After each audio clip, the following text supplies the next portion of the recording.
full ತಗ ಅದು ಈ ಕಡೆ ಜೋರ್ಗತ್ತ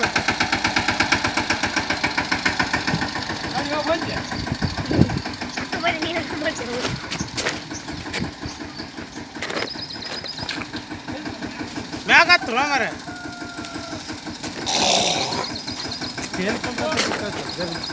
ಬರ್ಲಾ